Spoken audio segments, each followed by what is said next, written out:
In his rookie year, Puka Nacua was a league winner in fantasy football. Is there a rookie wide receiver in this year's class who could be this year's Puka? We're going to give you our take and some of our favorite candidates for one of those non-elite, maybe day 3 wide receiver prospects who could sneak up and be a league winner. Before we get to our picks, let's go over what that exactly means. It doesn't necessarily mean we're talking about the guy who's going to be the wide receiver 1 among all rookies, not even necessarily the top guy for his team. It really depends on a lot of variables. But what is it we're looking for here, Chris? Yeah, I mean, it's hard to imagine we're going to see a Puka Nacua season maybe ever again in our lifetime based on, where this guy was drafted in the NFL draft and what the expectations for versus what he did. But we see, even a couple years ago, we saw a guy like Amon-Ra St. Brown, a day 3 pick, a day 3 wide receiver who help people win fantasy championships. It happens a lot. So if you can find those guys, if you can identify those guys now, it gives you a big advantage over the rest of your league. Because look, let's be real. Most of your league mates probably aren't even going to know who any of these wide receivers we're going to talk about today even are. That's exactly it. And that's why we're here even this early to give you an edge for next year's draft season. Get on top of the game. Know these names before everybody else does. And we always say it's about upside. These guys might have it in the right situation. All right, so who's your first under-the-radar college receiver prospect that you think has tremendous upside? I really like Ladd McConkey out of Georgia. I'm going to start with something that's going to sound kind of weird for talking about fantasy football, but he's a very good run blocker. He's great in the running game, and you might think, okay, that's great, but I don't get points for run blocking, and you're right. But when we're talking about day 3 wide receivers like this, even really any day 3 player, anybody going after round 3 in the NFL draft, the first hurdle is just to make your team, just to make it on the squad. And if you can bring something else to your game, like run blocking, that's very beneficial for a real NFL team, that's a huge thing because that instantly makes it easier for him to make the roster. But he also does other things that will actually help us in fantasy football. He's a good route runner. He can align all over the field. He's a guy that actually could make an impact in an NFL offense. And if the first step to him getting a chance is for his run blocking, that's a good thing. Get him on the field. Let him start carving out a role. Maybe he's not going to come out of the gate swinging week 1 like Puka Nacua, who benefited from that Cooper Kupp injury. But if he's a guy like Amon-Ra St. Brown who can come on down the stretch, that's great. And another thing I really like about him that also is good for fantasy, he was used quite a bit in the running game, those jet sweeps in Georgia, and he was very good at them, averaged over 16 yards per carry on those type of jet sweep things, similar to what Puka Nacua does in this Rams offense. So I think Ladd McConkey, if he lands in the right spot, lands with a team that needs these skill sets, he could certainly have an impact not only in real life in year 1, but in fantasy football as well. All right, so to clear up again, we're not looking for a guy that is going to match Puka Nacua in terms of stature and where he played and all those measurables and all the variables. We're not looking to clone Puka. That's not possible. But I will say that one possible late receiver who's going to be, I think he's going to be drafted. He just declared for the draft as a junior, which means he's got a good feeling he's going to get selected. And he broke all sorts of records. If you go down all the boxes and check a guy who matches a lot of those similarities for Puka, it's Hayden Hatton for Idaho. So he's now second all-time as far as Idaho receiving records. He could come back and break them all, but he chose to go out for the draft. And this guy physically is basically a match for Puka, 6'2", 205. And he's not a guy who you're going to look at and be blown away by his speed.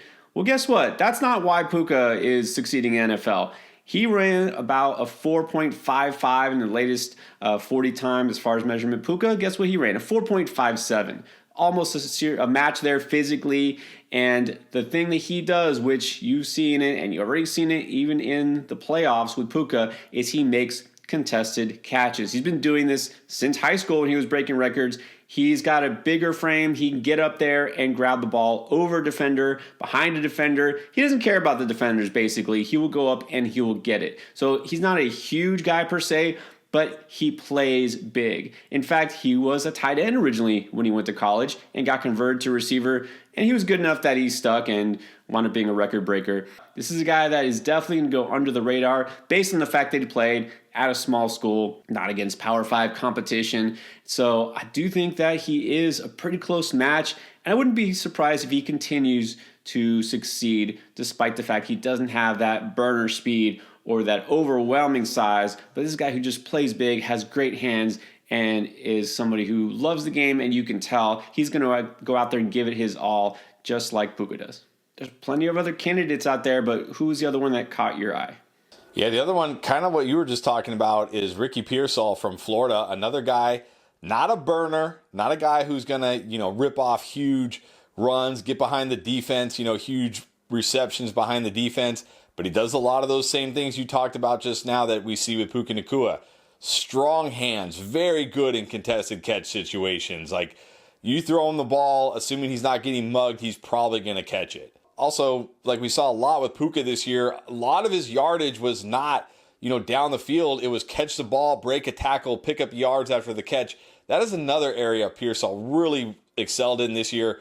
Great yards after catch guy. And what I really like, what I always look for in a wide receiver is I want to see that the guy can actually get open. I know it's fun to have these guys who can make these crazy acrobatic catches because they're never open.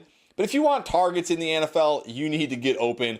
And just like Puka, Pearsall is great at getting open. He just knows how to get open. He's just one of these guys, like, he doesn't pop. You don't watch him and think like, wow, look at those crisp, incredible routes, but he's just open. He just knows how to get open. And again, like Puka, he's a guy that can be aligned all over the field. You can use him in various ways. He's going to be a benefit for any offense he's in. He played at a big-time school. He put up good numbers. I think this is a guy, again, not one of these guys I hear many people talking about when they're talking about rookie wide receivers.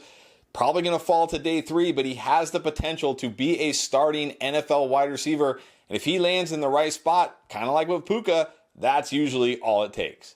All right, now another name from a small school who might make a big splash in the right situation. Malachi Corley, come out of Western Kentucky. You know the drill. It's the same argument.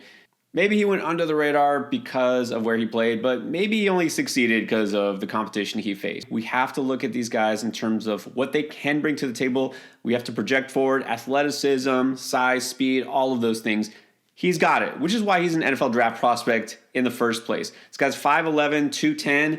If you want to take a comp from a guy who just had a really nice rookie season and he wasn't necessarily a bigger name, although he wasn't a late draft pick, Jaden Reed for the Packers really came on late in the season, and Corley could have a similar type of role. Now, this is a player who managed to put up big numbers facing against smaller schools, but he's got what it takes in order to succeed. He's got that yak ability. He knows how to get open. Now, can he shake those NFL corners as opposed to the guys he's already faced?